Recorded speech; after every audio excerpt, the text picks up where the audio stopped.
BA third year के सभी students को मेरा नमस्कार।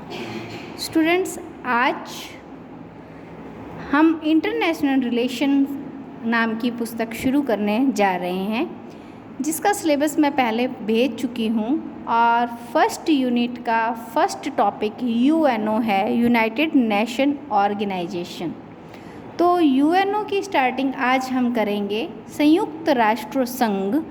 देखिए, जो फर्स्ट वर्ल्ड वॉर हुआ उसके बाद में राष्ट्र संघ बना, लीग ऑफ नेशन बना था, क्योंकि जो युद्ध होते हैं, विश्व युद्ध होते हैं, इससे बहुत सारी हानि होती है, जनता के आर्थिक हानि, जन हानि, धन हानि और बहुत लॉस होता है। इसके लिए कुछ नेशंस ने मिलकर विचार किया कि अब हमें इस तरीके से इकट्ठा होना है कि दूसरा विश्व युद्ध ना हो।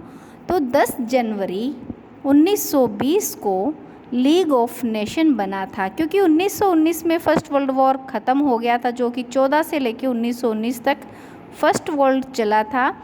और जनवरी 1920 में, 19 के बाद में 20 में यहाँ पे लीग ऑफ नेशन बना, लेकिन वह इतना कामयाब नहीं हो पाया था। और 1939 से लेके 45 तक क्या होने लग गया था, सेकेंड विश्व युद्ध होने लग गया था। द्वितीय विश्व युद्ध हुआ, और किसी भी विश्व युद्ध के परिणाम बहुत भयंकर होते हैं, बहुत हानि होती है। इस वजह से बहुत सारे लोगों ने, मुख्य रूप से देखो इसमें आता है कि ब्रिटेन के चर्चिल थे, और अपने अमेरिका के भी राष्ट्रपति थे, चाइना के, रशिया के, ये जो मित्र राष्ट्र थे, दूरी राष्ट्र और मित्र राष्ट्र। युद्ध फर्स्ट वर्ल्ड वॉर और सेकेंड वर्ल्ड वॉर दूरी राष्ट्र और मित्र राष्ट्रों के मध्य हुआ था। जो इतिहास के स्टूडेंट्स हैं वो ये जान सकते हैं कि दूरी राष्ट्र ऐसे राष्ट्र थे जो कि एक गुट थे, और दूरी राष्ट्र में जापान, बर्लिन, टोक्यो आता है, ठीक है। जापान, बर्लिन, रोम और इटली है, इटली, रोम, बर्लिन, टोक्यो। तो देखो, ये है रोम, बर्लिन और टोक्यो। टोक्यो जापान की राजधानी है, इटली की, और यहाँ पे जर्मनी की। तो जर्मनी, इटली और जापान, ये राष्ट्र दूरी राष्ट्र कहलाते थे, और इनके अगेंस्ट जो राष्ट्र थे वो मित्र राष्ट्र कहलाते थे। इनके मध्य हुआ था युद्ध। अब मित्र राष्ट्रों में बहुत सारे राष्ट्र थे, बहुत सारे राष्ट्र मिलकर बातें करते थे कि ये जो द्वितीय विश्व युद्ध हो गया है, तो यहाँ पे हमें इस युद्ध से बहुत हानि हो रही है, इस युद्ध को रोकना चाहिए, और हमें ऐसी कोशिश करनी चाहिए कि तृतीय विश्व युद्ध ना हो।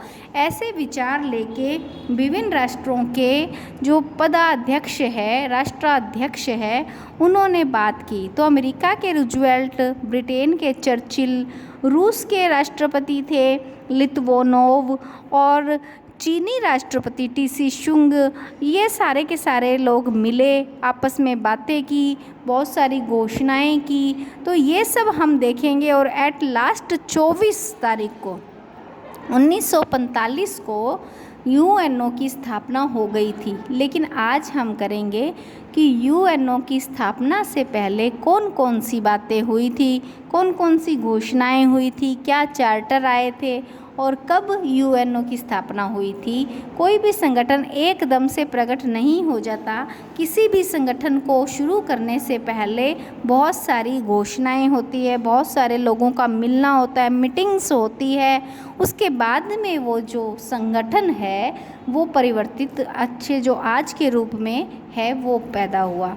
तो देखिए, सबसे पहली जो बात आती है लंदन घोषणा। मित्र राष्ट्रों के द्वारा लंदन के जेम्स पैलेस में, लंदन में ही जेम्स पैलेस है, अंतर्राष्ट्रीय संगठन बनाने की बात हुई। क्योंकि ये लोग कहते थे कि हिटलर जो कि जर्मनी पे आक्रमण करता है, तो जर्मनी का था और मित्र राष्ट्रों पे आक्रमण कर रहा है, नाजी आक्रमण से त्रस्त थे। और यहाँ पे मित्र राष्ट्रों ने क्या किया, लंदन के जेम्स पैलेस में बात की, एक घोषणा की कि हमें अब एक अंतर्राष्ट्रीय संगठन बनाना होगा। इनमें से कौन कौन से राष्ट्र थे लंदन घोषणा में? देखिए, ब्रिटेन, कनाडा, ऑस्ट्रेलिया, न्यूजीलैंड, दक्षिणी Africa, Belgium, Czechoslovakia, Greece, Luxembourg, Netherland, Norway, Poland, Yugoslavia और फ्रांस, ये सारे के सारे राष्ट्र थे जिन्होंने एक अंतर्राष्ट्रीय संगठन बनाने की बात की थी। तो देखिए, ये अंतर्राष्ट्रीय संगठन बनाने की बात सारे मित्र राष्ट्रों ने मिलकर की थी, जिसमें कौन है? ब्रिटेन, कनाडा, ऑस्ट्रेलिया, न्यूजीलैंड, दक्षिणी अफ्रीका, बेल्जियम और Czechoslovakia, Greece, Luxembourg, Netherland, Norway, Poland, Yugoslavia और फ्रांस।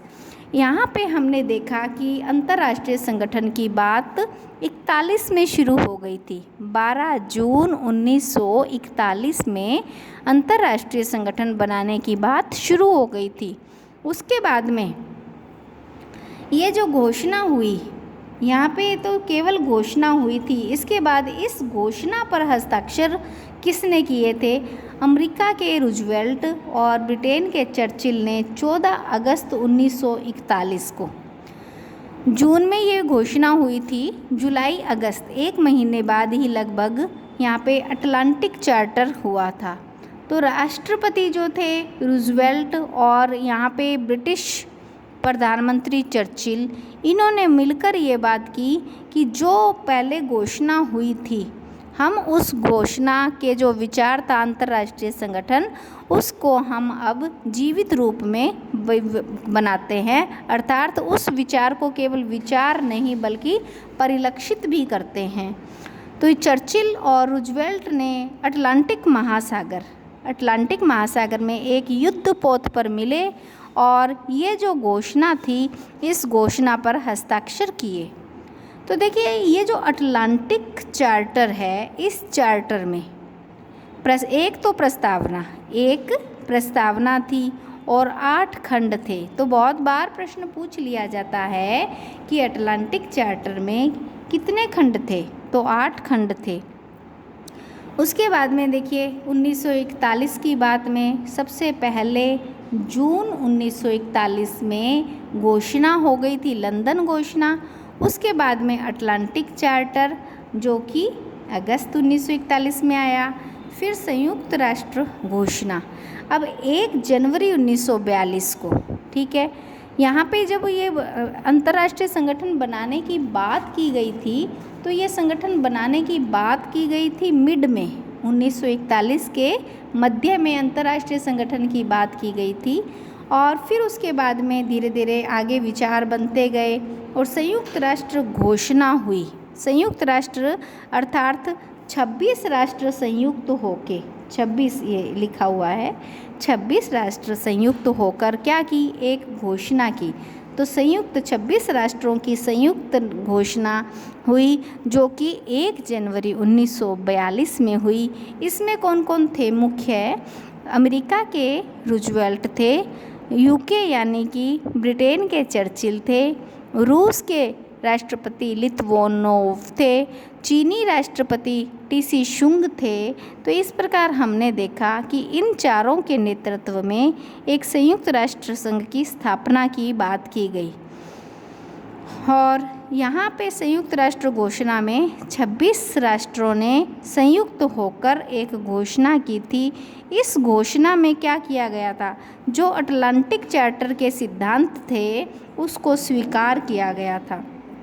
तो सबसे पहले जून 1941 में लंदन घोषणा, उसके बाद में अगस्त 1941 में अटलांटिक चार्टर, उसके बाद में 1 जनवरी 1942 में 26 राष्ट्रों को संयुक्त घोषणा, फिर उसमें अटलांटिक चार्टर के ऊपर बात की थी।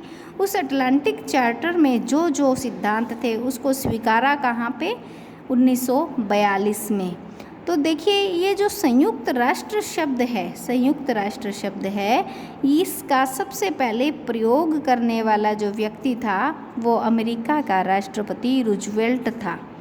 तो हमें ये क्रम से याद रखना है क्योंकि बहुत बार आ जाता है संयुक्त राष्ट्र संघ का विकास क्रम बताइए। तो सबसे पहले जून 1941 लंदन घोषणा, अगस्त 1941 अटलांटिक चार्टर, उसके बाद में संयुक्त राष्ट्र घोषणा 1 जनवरी 1942 को, और फिर आता है मॉस्को घोषणा।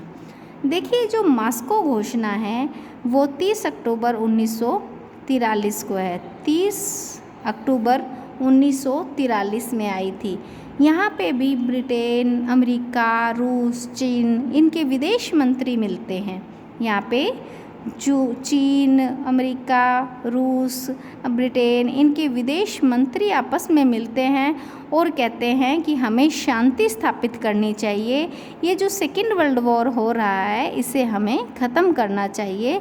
और मॉस्को घोषणा में सभी विदेश मंत्री ने अपने अपने हस्ताक्षर किए थे। तो देखो हमने अगस्त 1941 में देखा कि रूजवेल्ट और चर्चिल अटलांटिक चार्टर पे बात करते हैं। जनवरी 1942 में दूरी राष्ट्रों के खिलाफ जो 26 मित्र राष्ट्र थे उन्होंने अपने विचार दिए कि हमें 1943 में संयुक्त राष्ट्र की घोषणा पर हस्ताक्षर करने हैं। तो इस प्रकार से देखो सैन फ्रांसिस्को यूएसए का एक शहर है, सैन फ्रांसिस्को। अभी हम करेंगे सैन फ्रांसिस्को यूएसए का एक शहर है। और यहाँ पे क्या हुआ था, सैन फ्रांसिस्को में भी एक सम्मेलन होता है। तो तेहरान ईरान का एक शहर है, तो वहाँ पे 1 दिसंबर 1943 में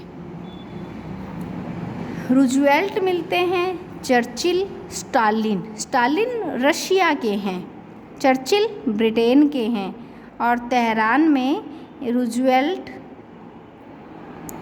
चर्चिल और स्टालिन विश्व संस्था के निर्माण पर हस्ताक्षर। उन्होंने कहा एक विश्व संस्था होनी चाहिए, पूरे विश्व में एक संस्था होनी चाहिए। तेहरान में ये 3 लोग मिलते हैं। कौन कौन मिलते हैं? अमेरिका के रूजवेल्ट, ब्रिटेन के चर्चिल और रूस के स्टालिन। इस प्रकार से देखो इन्होंने आपस में बात की थी।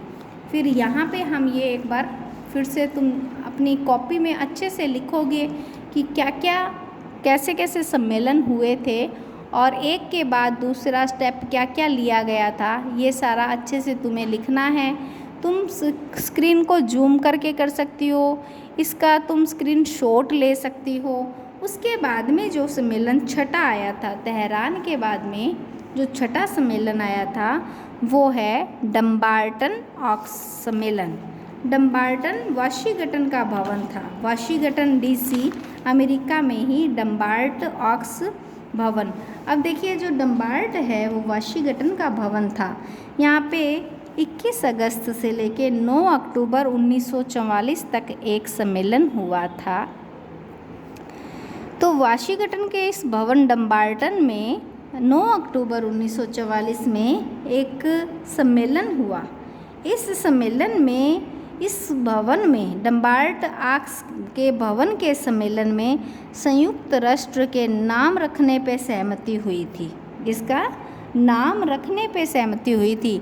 लेकिन देखो यह जो नाम है यह पहले ही सैन फ्रांसिस्को सम्मेलन में रख दिया गया था, सैन फ्रांसिस्को सम्मेलन में रख दिया गया था। तो यहाँ पे 1944 में नाम को फाइनल कर दिया गया था। और एक बात और कही गई थी, यहाँ पे हम लिखेंगे इसमें महत्वपूर्ण इम्पॉर्टेंट निर्णय क्या लिए गए थे। पहला निर्णय ये लिया गया था कि इसका नाम फाइनल कर दिया गया था। दूसरा निर्णय अंगों के संबंध में लिया गया कि इसके अंग कौन कौन से होंगे। तो अंग में महासभा होगी, सुरक्षा परिषद होगी, अंतर्राष्ट्रीय न्यायालय होगा और सचिवालय होगा। इस पर निर्णय लिया गया था। तो देखिए जो अंतर्राष्ट्रीय न्यायालय है इसकी स्थापना 3 अप्रैल 1946 में कर दी गई थी। अंतर्राष्ट्रीय न्यायालय यूएनओ का एक अंग है। महासभा, सुरक्षा परिषद, अंतर्राष्ट्रीय न्यायालय और सचिवालय, सामाजिक आर्थिक परिषद, न्यास परिषद, ये कुल मिला के 6 अंग यूएनओ के हैं। लेकिन ये जो अंगों के संबंध में निर्णय लिए गए थे ये डम्बार्टन ऑक्स विश्वविद्यालय में लिए गए थे। इस प्रकार से देखो अंतर्राष्ट्रीय न्यायालय की स्थापना 3 अप्रैल 1946 को की गई थी। ठीक है, यहाँ पे हमने देखा कि एक सम्मेलन की बात हुई और सम्मेलन के बाद में यहाँ पे अंगों के संबंध में बातें हुई और संयुक्त राष्ट्र संघ का नाम फाइनल करने की बात आ गई। वैसे देखो जो संयुक्त राष्ट्र संघ है, संयुक्त राष्ट्र संघ का जो नाम है वह नाम रूजवेल्ट ने दिया था। ठीक है, अब उसके बाद में आता है याल्टा सम्मेलन। याल्टा सम्मेलन, याल्टा कहाँ है? यूएसएसआर। देखो डम्बार्ट अमेरिका में था, याल्टा यूएसएसआर में था। तो यूएसएसआर के क्रीमिया में याल्टा है, वहाँ पे फरवरी 1945 को एक सम्मेलन संपन्न हुआ। संपन्न हुआ का अर्थ है जो पहले से चल रहा था वो समाप्त हुआ। इसमें महत्वपूर्ण निर्णय क्या क्या लिए गए? देखो प्रश्न पूछा जाता है कि याल्टा सम्मेलन में कौन से निर्णय लिए गए, डम्बार्टन ऑक्स सम्मेलन में कौन से निर्णय लिए गए, डम्बार्टन ऑक्स सम्मेलन कब हुआ, याल्टा सम्मेलन कब हुआ, और पूछा जाता है कि विभिन्न सम्मेलन कौन कौन से हुए थे कि लास्ट में 24 अक्टूबर 1945 को यूएनओ की स्थापना हुई। तो ये जो सारे के सारे सम्मेलन है इसका क्रम हमें याद रखना है कि जून 1941 लंदन घोषणा, अगस्त 1941 अटलांटिक चार्टर, जनवरी 1942 संयुक्त राष्ट्र घोषणा, मॉस्को घोषणा 30 अक्टूबर 1943, तेहरान भी दिसंबर 1943 में, और डम्बार्टन ऑक्स जो है वो अक्टूबर 1944 में। इसमें अंगों के संबंध में और नाम फाइनल किया गया था। इसके साथ ही याल्टा सम्मेलन 1945 फरवरी में, इसमें क्या क्या बातें की गई थी देखेंगे। जो याल्टा सम्मेलन है यहाँ पे 5 महत्वपूर्ण जो स्थायी सदस्य हैं इनके बारे में बात की गई थी। याल्टा सम्मेलन में भी रूजवेल्ट, स्टालिन, चर्चिल थे। तो सुरक्षा परिषद है ना, जो सुरक्षा परिषद के 5 स्थायी सदस्य हैं इनके बारे में बात की गई थी और उन स्थायी सदस्यों के वीटो की बात भी याल्टा सम्मेलन में की गई थी।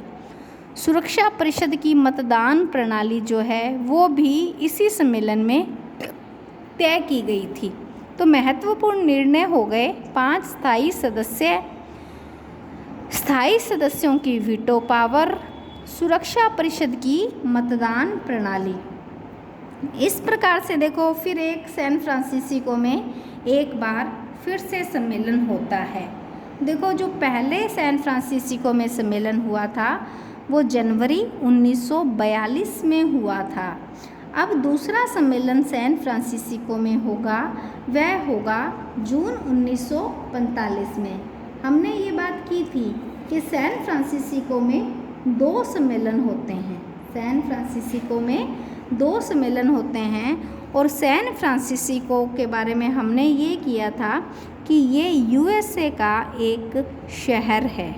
सैन फ्रांसिस्को, याल्टा यूएसएसआर का है, सैन फ्रांसिस्को यूएसए का एक शहर है। तो यूएसए के शहर में दूसरी बार जो सम्मेलन होता है वो होता है जून 1945 में।